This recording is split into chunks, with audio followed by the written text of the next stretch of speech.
The sheriff ordered her hanged until the widowed cowboy said, "I'll take her place." Wyoming Territory. Dawn broke behind a veil of thick fog, laying a pale silence across the small town square. Wooden buildings lined the edges like silent spectators, their signs dripping with dew. In the center, a crude platform rose above the cobblestones, a single noose swinging gently from the gallows. People gathered in heavy coats, murmuring under their breath. They had come not just to watch, but to bear witness to what the sheriff called a message to traitors. A figure in chains was led up the steps, Lydia Westwood. Her face was bruised, her lip cracked, but her back was straight. Her eyes, though clouded with the haze of pain and fatigue, burned with something deeper than defiance, resolve. 2 deputies held her arms. She did not resist. Her feet were bare, scraped from the rough cell floor, but she walked with the grace of someone who had already died once and come back with no fear of dying again. Sheriff Milton Crane stepped forward, wearing his finest coat, his badge polished like a mirror. He held a scroll and unrolled it with deliberate slowness. Lydia Westwood, found guilty of inciting rebellion and murdering Deputy Jessup Kane. The sentence, death by hanging. This shall serve as a lesson to all who oppose the peace and order of this territory. Murmurs rippled through the crowd. A woman whispered, "She killed a lawman." "No," another replied. "She defended her land." A child tugged at his mother's coat. "Mama, why are they hurting her?" The mother said nothing. Among the crowd, near the edge of the fog, stood a man with a hat pulled low over gray-streaked hair. His face was rough, scarred beneath his beard. He wore a long coat, dust-covered boots, and gloves that had seen war and worse. His name was Wyatt Mercer, known once as Wyke to those who rode the rails with him, back when he was an outlaw with blood on his hands and fire in his past. He had been gone for years. Some said he died. Others said he vanished into the hills after his wife and daughter burned alive aboard a train meant for safety. He had taken another name, buried the old one. But now, he was back, and he was watching Lydia. Her head turned slightly as if she felt him there, though she could not see through the fog. She had known he would come, or perhaps she had only hoped. The sheriff gave a nod. The hangman adjusted the rope. The crowd stilled. Wyke took a breath, then stepped forward. His voice cut through the quiet like a gunshot. "Stop the rope. I'll take her place." The words landed heavy. Murmurs turned to gasps. Some laughed, unsure if they had heard correctly. Others stared. Sheriff Crane squinted through the mist. "Who said that?" Wyke pulled back his hood and met the lawman's eyes. "Wyatt Mercer," he said, clear and low.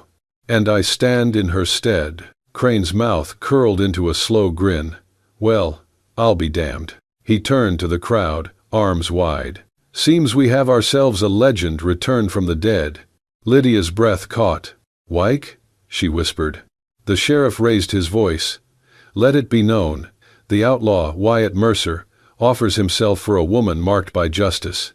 Let the people decide if that's mercy or madness." The crowd was silent now. Even the child said nothing. The hangman looked to Crane, unsure. Wyke stepped up to the platform, removed his coat, and nodded toward Lydia. "You do not hang her today," he said. "Not while I still draw breath." And for a moment, the gallows no longer felt like a place of execution, but a place of reckoning. The cell door clanged shut with a heavy finality behind Wyatt Wyke Mercer. The iron bars echoed the weight that had long since settled in his bones. He stood still for a moment, letting the dark and damp of the jail soak into his skin like an old song he thought he'd forgotten. He wasn't always like this. Once he'd ridden fast and free, known across the territories as a master of train heists, a ghost on horseback. The name Wyatt Mercer carried a price in gold and blood. But it had died the night the flames took the passenger train headed north, the one carrying his wife, Mary Ann, and their daughter Ellie. They said it was an accident. Others whispered, Rebel sabotage, blaming folks like Lydia Westwood's kin who refused to sell their land to the railroad syndicates. Wyke knew better. He'd ridden back to the wreckage and seen the unnatural scorch marks, the smell of oil that shouldn't have been there. It wasn't sabotage, it was silencing. He threw away his guns after that, vanished into the mountains, took up a new name, Will Harrow, and lived as a smith, the clang of hammer on iron becoming the only echo he allowed near his heart. But now Lydia was here, set to die the same death those bastards had given his family, unjust, calculated, and cheered on by the crowd. Across the cell, Lydia sat on a cot, back to the wall, her hands shackled but her eyes sharp. They hadn't dulled her spirit yet.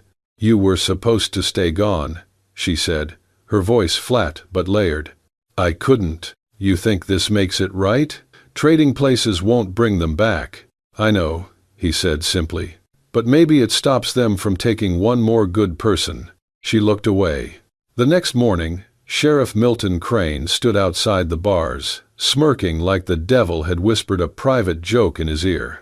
"Well, well, Wyatt Mercer. Thought you were dust. You sure you want to die for a traitor, Mercer?" Wyke stood slowly. "You hanged my past. I won't let you hang hers too." Crane chuckled. "Poetic. The people love that." He glanced over his shoulder at the watching townsfolk. Some whispered, a few pointing. "Is that him?" one man muttered. "The outlaw who vanished." "No mistaking that scar," another replied. "That's Mercer." The sheriff leaned in close, voice dropping. "You know what this means, don't you? You just handed me your neck on a silver plate." "You always wanted a show," Wyke said. "Now you've got one." Crane's grin faded. "You'll be held here, 2 days, time for posters, invitations. We'll make it official. The traitor's lover and the ghost outlaw, both brought to justice. Like old times." Lydia's chains rattled slightly as she shifted, jaw tight. "He's not your trophy." Crane didn't even look at her. "He's whatever I need him to be." As Crane turned to leave, a hush fell over the corridor. The sheriff paused, then added without turning back, "No visitors, no letters, no prayers. Enjoy your final days, Mercer." The door closed behind him. Wyke looked over at Lydia. She stared down at her hands, wrists red from iron. "They'll put on a parade," she said quietly. "Let them."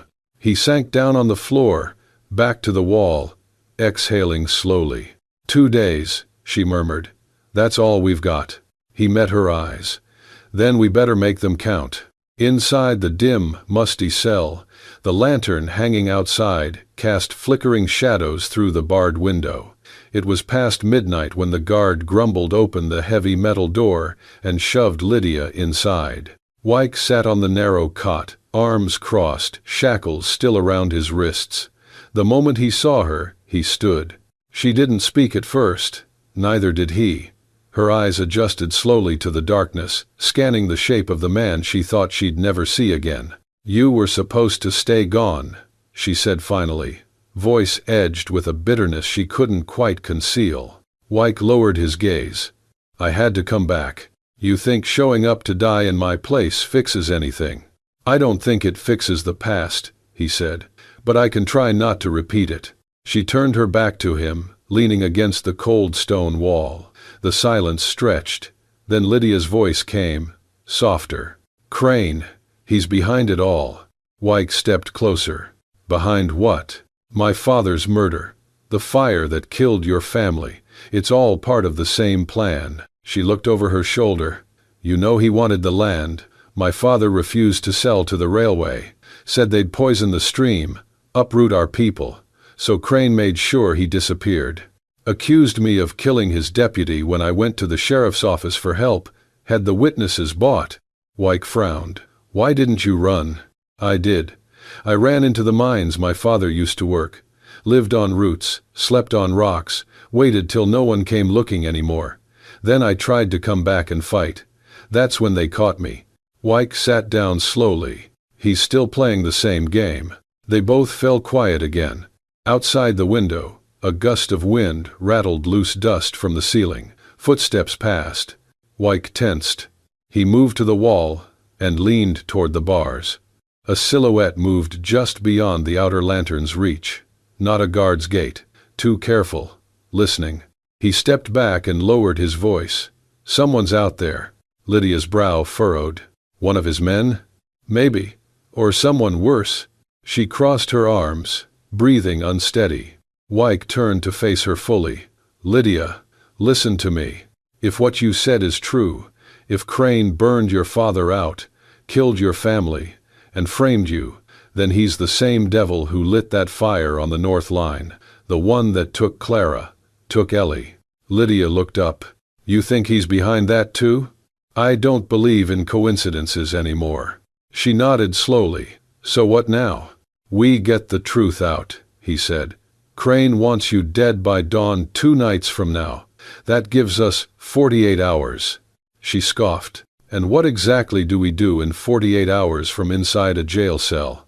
We won't be inside for long, Wyke said, his voice colder now, edged with resolve. But first, we need to find someone who still remembers what happened and is willing to speak. Lydia hesitated, then whispered, There might be someone. A man named Silas. He used to work for my father. He saw what happened, I think. But after the fire, he vanished. Where would he go? She shook her head. The hills. The old gold mine. If he's still alive, he won't come down easy. Wyke leaned closer. Then we'll find a way to bring him out. But we do this clean. No shootouts. No bodies. You still believe in clean? She asked, incredulous. I believe in justice, he said, even if it comes from a tarnished hand. She didn't respond, but her breathing steadied. Outside, the footsteps returned, retreating this time. Whoever had been eavesdropping was gone, for now. Wyke walked to the cot and sat again, eyes not on Lydia, but on the wall beyond her. They were racing time, and the shadows weren't done moving. Night fell like a closed fist over the jailhouse in Red Hollow. Wind scraped the wooden slats outside, and inside, the quiet between Lydia and Wyke was thick with unspoken fears. I remembered someone, Lydia said finally, voice hushed. Clara Gaines. She was a mail runner back then, fast, clever. Now she's working at the smithy near the rail yard. Wyke shifted on the bench, brows furrowed. The smithy I worked at before I became Will Harrow. She might still remember you. If anyone can carry word out, it's her. Wyke glanced at the barred window. We only have hours, maybe less. Down the hall, the clinking of keys echoed. The night guard approached. An older man, silver hair, with a limp in his right leg. Sergeant Albie Rourke. Wyke stood and waited until the man was within earshot. You still play cards with ghosts, Albie? Rourke froze. Recognition flickered in his eyes. Well, I'll be, he murmured. Wyatt Mercer. I thought you were long gone. I was. Then she happened. Rourke looked to Lydia, then back at Wyke. She worth your neck? I lost my family to this same game once. I am not losing another innocent. Rourke studied him a moment longer. Say what you need. Wyke scribbled a symbol on a piece of oilskin, just a crude hawk scratched in charcoal, no names. He rolled it tight, sealed it with candle wax, and slid it into a hollow reed. Delivery man comes in the morning. Water barrels, slip this into the side spout. You're trusting old bones, Rourke warned. Wyke's gaze was steady. I'm trusting the war didn't kill your conscience. That dawn, as the barrels rolled from jail to smithy, Clara found the message wedged in the seam. The hawk mark stopped her breath cold. She hadn't seen that sign in 8 years. She hurried to the back room, unsealed it, and read the numbers carved into the wax. 372. Coordinates. A signal. Wyke Mercer was alive and in trouble. She didn't hesitate. She left her apron hanging and made her way to the train yard. Jonas, 2 teeth, was hunched over crates, grumbling at the cold. When he saw Clara, his scowl faded. What brings the queen of ink stains? Wyke's in a cage. Jonas blinked. He's dead. No. And he needs help. They moved to a quiet shed by the tracks. Clara explained the plan, fast and sharp. Jonas listened, face tight. When she finished, he chewed the inside of his cheek. "Hell," he muttered. "He did save my neck from the noose once. Guess I owe him." "We do this right," Clara said. "No blood needs spilling." "And if we do it wrong?" Jonas asked. "Then we vanish like smoke." They agreed. The execution would be by train. Sheriff Crane, eager for a public show, would escort Wyke through Red Hollow to the Southern Court. That gave them a route and a weakness. Back at the jail, Clara disguised herself in a cleaner's bonnet and smock, her figure hidden under baskets of bread and stew. At the gate, Rourke nodded once, silent approval. Inside, she moved swiftly. Lydia was alone in her cell. As she set down the food, she whispered, "Lift the back brick after dark." Under the bread, a hand-drawn map. Tracks, train time, blind turns in the canyon. Lydia did not speak. She only touched Clara's hand once before the woman left. That night, under a sliver moon, Lydia waited for the guard change. Her fingers found the loose stone under her cot. Inside, the paper still dry. She studied it by feel, each line memorized. Tomorrow, they would ride toward execution. But not all trains reached the gallows. Some led home. The night was darker than usual, the moon hidden behind thick clouds, casting the Wyoming landscape in cold, metallic shadow. Inside the holding station, Sheriff Crane adjusted the silver buttons of his coat, admiring the polish of his boots in the lantern light. "This will be a parade of justice," he declared to his deputies. "Let the people see what happens when traitors and outlaws defy order." Wyatt, Wyke, Mercer, chained and silent, sat in the back of the prisoner wagon, eyes closed, listening to the metal creak with every wheel turn. His hands were bound, his shoulders sore, but his mind was sharp. 2 nights had passed since Clara had slipped Lydia the map. Everything now rested on perfect timing. The train was waiting at the edge of town, steaming like a beast in slumber. Clara stood near the loading ramp, her hair tied in a tight bun, apron stained like any servant's. To the untrained eye, she was just another kitchen hand delivering lunch to the escort crew. But her pocket held more than bread. It held distraction.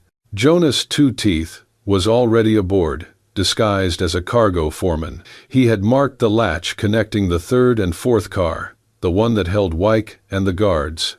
The train chugged forward as the sun dipped below the ridge. Somewhere between mile marker 12 and the abandoned mines, Clara lit a bundle of dried sage in a tin box and tossed it into the coal burner. Within minutes, thick smoke filled the engine cabin, forcing the engineer to slow and pull onto the switch track, a previously sabotaged route Jonas had manipulated hours earlier. Inside the prisoner car, Wyke felt the lurch as the train slowed. He leaned forward, whispering, "Now." In the medical car, Lydia's performance had already begun.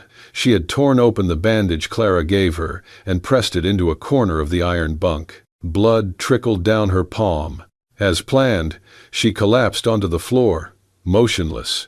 The attending deputy banged the door open, yelling for help. In the chaos, Clara slipped inside with a basin, then guided Lydia through the side door and into the adjacent freight car. Simultaneously, Jonas climbed the exterior railings, tools clutched in his teeth. He found the connector bar, loosened the pin with practiced hands, and signaled Clara below with a tap. The cars behind began to slow as the engine pulled forward. The split was clean. Back in the prisoner car, Wyke snapped into motion. The deputy closest to him was still recovering from the shift. With a headbutt, Wyke broke the man's nose and wrenched the keys from his belt. As bullets fired outside, he unlocked the cuffs, grabbed the fallen rifle, and ducked under cover. Crane, now aware something was wrong, stormed down the corridor. He reached the freight car, just as the train rounded a bend. "Where is she?" he roared. Wyke stepped from the shadows, rifle raised. "She's where your lies can't reach." A shot rang out. Crane fired first, grazing Wyke's arm. Wyke fired back, hitting Crane's shoulder. Clara screamed as splinters flew around her. Lydia, crouched behind crates, crawled toward the back exit. Wyke covered her retreat, laying down fire as Crane staggered and vanished into the next car. With the train jolting, Clara pulled Lydia through the rear gate and down the emergency ladder. "Jump!" Jonas shouted from below. They landed in a patch of grass by the mine's old access path. Wyke followed last, leaping just before a final jolt ripped the car from the track. The caboose derailed, crashing in sparks and screeching metal. The remaining escort team scrambled, but it was too late. Breathing hard, bleeding but alive, the four of them ran into the trees. Not as fugitives. As survivors, with the truth finally within reach. The mountains breathed cold mist as Lydia and Wyke helped Silas emerge from the cave he had called shelter for more than a decade. His beard was gray, tangled, and his back was hunched, but his grip on the leather-bound journal in his arms was steady, the last relic of truth he had vowed to protect. They traveled by night, avoiding the patrols still loyal to Crane. The horse-drawn cart they borrowed rattled with each bump along the path, but none of them spoke. The journal, the map, and Silas's memories were their only shield. They reached Cheyenne, a larger town with a courthouse, and more importantly, a federal presence. At the edge of town, Wyke pulled the reins. "We go to Orville Trent. He's the only lawyer who ever gave a damn about frontier justice." Lydia nodded, wrapping her shawl tighter. She had changed out of the prisoner's dress and now wore a plain brown coat, but her eyes still held the fight of the gallows in them. They found Orville Trent in a small, dusty office above a feed store. He was an older man with sun-spotted skin, spectacles, and a reputation for filing lawsuits that never reached the end of the line. He looked up as the three entered and raised a brow. "I thought they hanged you," he said to Lydia. "They tried," she replied. Wyke stepped forward. "We have something that can turn the tide." Orville listened as Silas spoke, his voice slow, brittle but unshakable. He detailed how he had witnessed Crane's men confront Lydia's father, how the offer to buy the land had turned violent when refused, and how the house was set on fire with Lydia's family still inside. Silas opened the journal. "He wrote everything," he said, pointing to the ink-faded pages. "Names, meetings, even Crane's own threats." Orville flipped through it, his finger pausing at a crude sketch of the land deed, complete with a forged signature bearing the same hand as multiple other documents Trent had seen in old court filings. Silas pulled out a second piece, a map of the Westwood property, annotated by her father, showing the location of a gold vein, the real reason for the violence. "They wanted to bury the evidence under the new railway," Silas added, "and bury us with it." Orville's face hardened. He stood, dusted off his coat, and walked to the window. This is enough," he said. "I will reopen the case." Lydia stepped forward. "There's no time. Crane will move again. He has men loyal to him, even out here." Trent turned back. "Then we make it public. I will file an emergency motion with the territorial circuit. We will force a suspension of your execution order."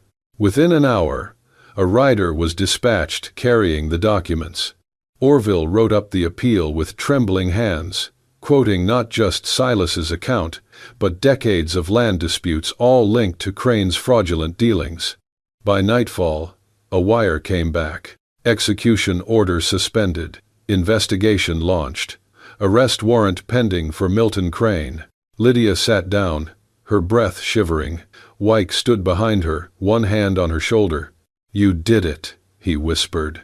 "No," she said. "We did." And Silas carried the weight longer than anyone should. Silas only smiled and looked out the window. For the first time in years, the truth was no longer buried beneath the ground. It was marching toward daylight. The sky was just beginning to lighten when the sound of boots and hooves thundered through the town square. A convoy of federal marshals rode in, dust and silence trailing behind them like a warning. Horses snorted and stamped. Leather creaked. Guns gleamed on holsters, worn by men who did not smile. The weight of authority hung over them like a storm ready to break. Sheriff Crane stood at the center of the courthouse steps, flanked by two of his most loyal deputies. His jaw was tight, his fingers twitching near the butt of his holstered pistol. He hadn't expected trouble, not today, not after everything he had orchestrated. When the lead marshal, a tall man with sun-creased skin and a tin star dulled by long years of real use, dismounted and walked forward, the crowd tensed. He pulled a folded writ from his coat and held it high. "By order of the Territorial Court," he announced, his voice carrying over the hushed crowd, "Sheriff Milton Crane, you are under arrest for conspiracy, falsifying legal documents, abuse of power, and the attempted murder of Lydia Westwood." Crane's face twisted. "This is a mistake," he snapped. "I am the law here." The marshal shook his head slowly. "Not anymore." A breath passed through the crowd like wind before a storm. One of the deputies beside Crane slowly lowered his rifle to the ground. The second looked between the marshal and his superior, then followed suit. The third hesitated, his eyes wide with uncertainty. Then, without a word, he reached for the badge on his chest, turned it over, and let it fall to the dirt before walking away. Crane, left alone on the steps, burned red with rage. His hand moved toward his gun. From the other side of the square, a figure stepped out. Wyke Mercer, still bruised, wrists raw and bloodied, spoke in a low, even voice. "Don't." Crane's eyes locked with his. There was a long, terrible moment, two men with shared blood and older ghosts between them. Then, slowly, Crane's hand fell away from his belt. The marshal moved in and snapped iron cuffs over his wrists. The sound rang out, final and heavy. Behind the line of federal men, Lydia stepped forward. Her boots, worn and dirt-covered, echoed against the boards of the gallows. She climbed the steps, not as a prisoner, but as a survivor. The noose still hung behind her, a symbol of what almost was. She looked out over the town, not pleading, not angry, simply present. People stared in silence. An old woman near the front whispered, "She didn't survive to hide. She survived to fight." The same child who had once asked why she was to be hanged now whispered, "She's not afraid." Lydia descended the platform and crossed to Wyke. He stood waiting, exhausted, but tall. His arms bore the marks of chains, but his shoulders carried no shame. "You're free now," he said. Lydia looked at the town, then at him. "No," she said quietly, "we are." She reached for his hand. He took it. No one applauded, no one spoke, but something settled over the square, something real and lasting. The past hadn't vanished, but justice, finally, had spoken louder than fear. And as the first full light of dawn spread across the roofs and dust and old wood of the town, they stood there, hand in hand, unchained, together. 1 year later, the house at the edge of town stood with a quiet dignity, built from reclaimed timber and layered with stories, its porch wrapped around like a waiting embrace. Light spilled from the windows in the early evening, warm and soft, like the hands that now called this place home. Smoke curled from the blacksmith's chimney, coiling into the pine-kissed air. The sign above the door read, "Mercer Forge and Way Station." The lettering had been etched by hand, not flawless, but firm. Beneath it, the doors remained open to more than just customers. It had become a place for those with nowhere else to go, veterans, widows, orphans, men who had lost their names in the dust of war, and women who had spent too long being silenced. Wyke was at the forge before dawn most days. Shirt sleeves rolled to the elbows, scars visible but healed. He swung the hammer, not with rage, but rhythm. The clanging of steel was no longer a warning, it was a heartbeat, a reminder.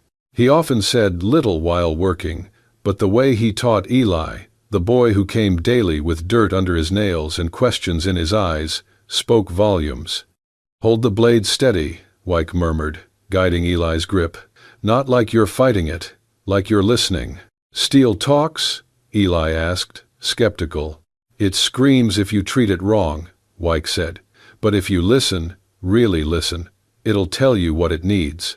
Behind the forge, Lydia tended the garden and kept the books.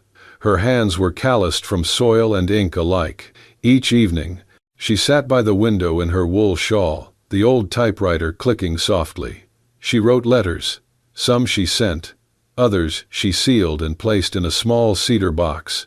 Apologies, testimonies, stories unfinished. That autumn, people in town began leaving more than coins. A bundle of flour, a knitted scarf, a jar of preserves on the porch. No one rang the bell. No one stayed to talk. But each gift said the same thing. "We see you now. We did not then, but we do now." One afternoon, as the wind picked up and the leaves danced across the dirt road, Lydia sat at her desk. She paused, fingers resting on the keys. "You asked why I stayed," she typed. "Why I did not run once the gallows were dismantled, once the past could no longer reach me. I stayed because this town didn't finish burying me, and maybe it never will. But roots grow deeper when left to struggle, and I have learned to grow where I was planted." Wyke came in quietly, wiping soot from his hands with a rag. He carried 2 mugs of cider, steam curling with the scent of cloves and cinnamon. "You're writing again," he said gently. "I never stopped," she replied, smiling faintly. He set the mugs down, then leaned beside her, glancing at the page. "Do you still think of leaving?" he asked. "Sometimes," Lydia admitted, "but not for long. There's too much here now. Too many stories that still need mending." He nodded, looking past the window. The trees had thinned for winter. A train whistle echoed faintly through the hills. "I used to think I came back just for you," he said. She turned to look at him. "And now, I think I came back to find myself. I didn't know what I was carrying until I laid it down." Lydia reached across the desk, took his hand in hers. "You laid it down. But you didn't walk away. That matters." He chuckled softly. "Well, it's not like I can forge a future without a fire." Outside, a child's laughter rang out as a group ran past the fence. One paused, waved at the porch. Lydia waved back. "They're not afraid of me anymore," she said. "They never should have been," Wyke replied. "But fear's stubborn, takes time to burn out." She placed the finished letter atop a growing stack, then looked at him. "You kept your promise." He nodded. "I meant it." She smiled. "Now it's my turn." As night crept in, they stood together at the porch, mugs in hand, the fire from the forge casting shadows that flickered across the earth like echoes of the past. The train sounded again, far, steady, a reminder that the world kept moving. But for them, here and now, the moment held still. And in that stillness, they remained, not as fugitives, not as survivors, but as something greater. Builders. Keepers of warmth. Proof that even the most wounded stories could be reforged. If you felt your heart stir with every hoofbeat, and every vow kept in the face of a rope, then this tale was meant for you. The sheriff ordered her hanged, until the widowed cowboy said, "I'll take her place," is just one of many stories we bring to life here. For more romances born from gunpowder, grit, and grace in the old American West, don't forget to hit that hype button and subscribe to Wild West Love Stories. Every week, we bring you another frontier tale where love rides hard and honor never dies quietly. Stick with us. The next great story is already saddled up.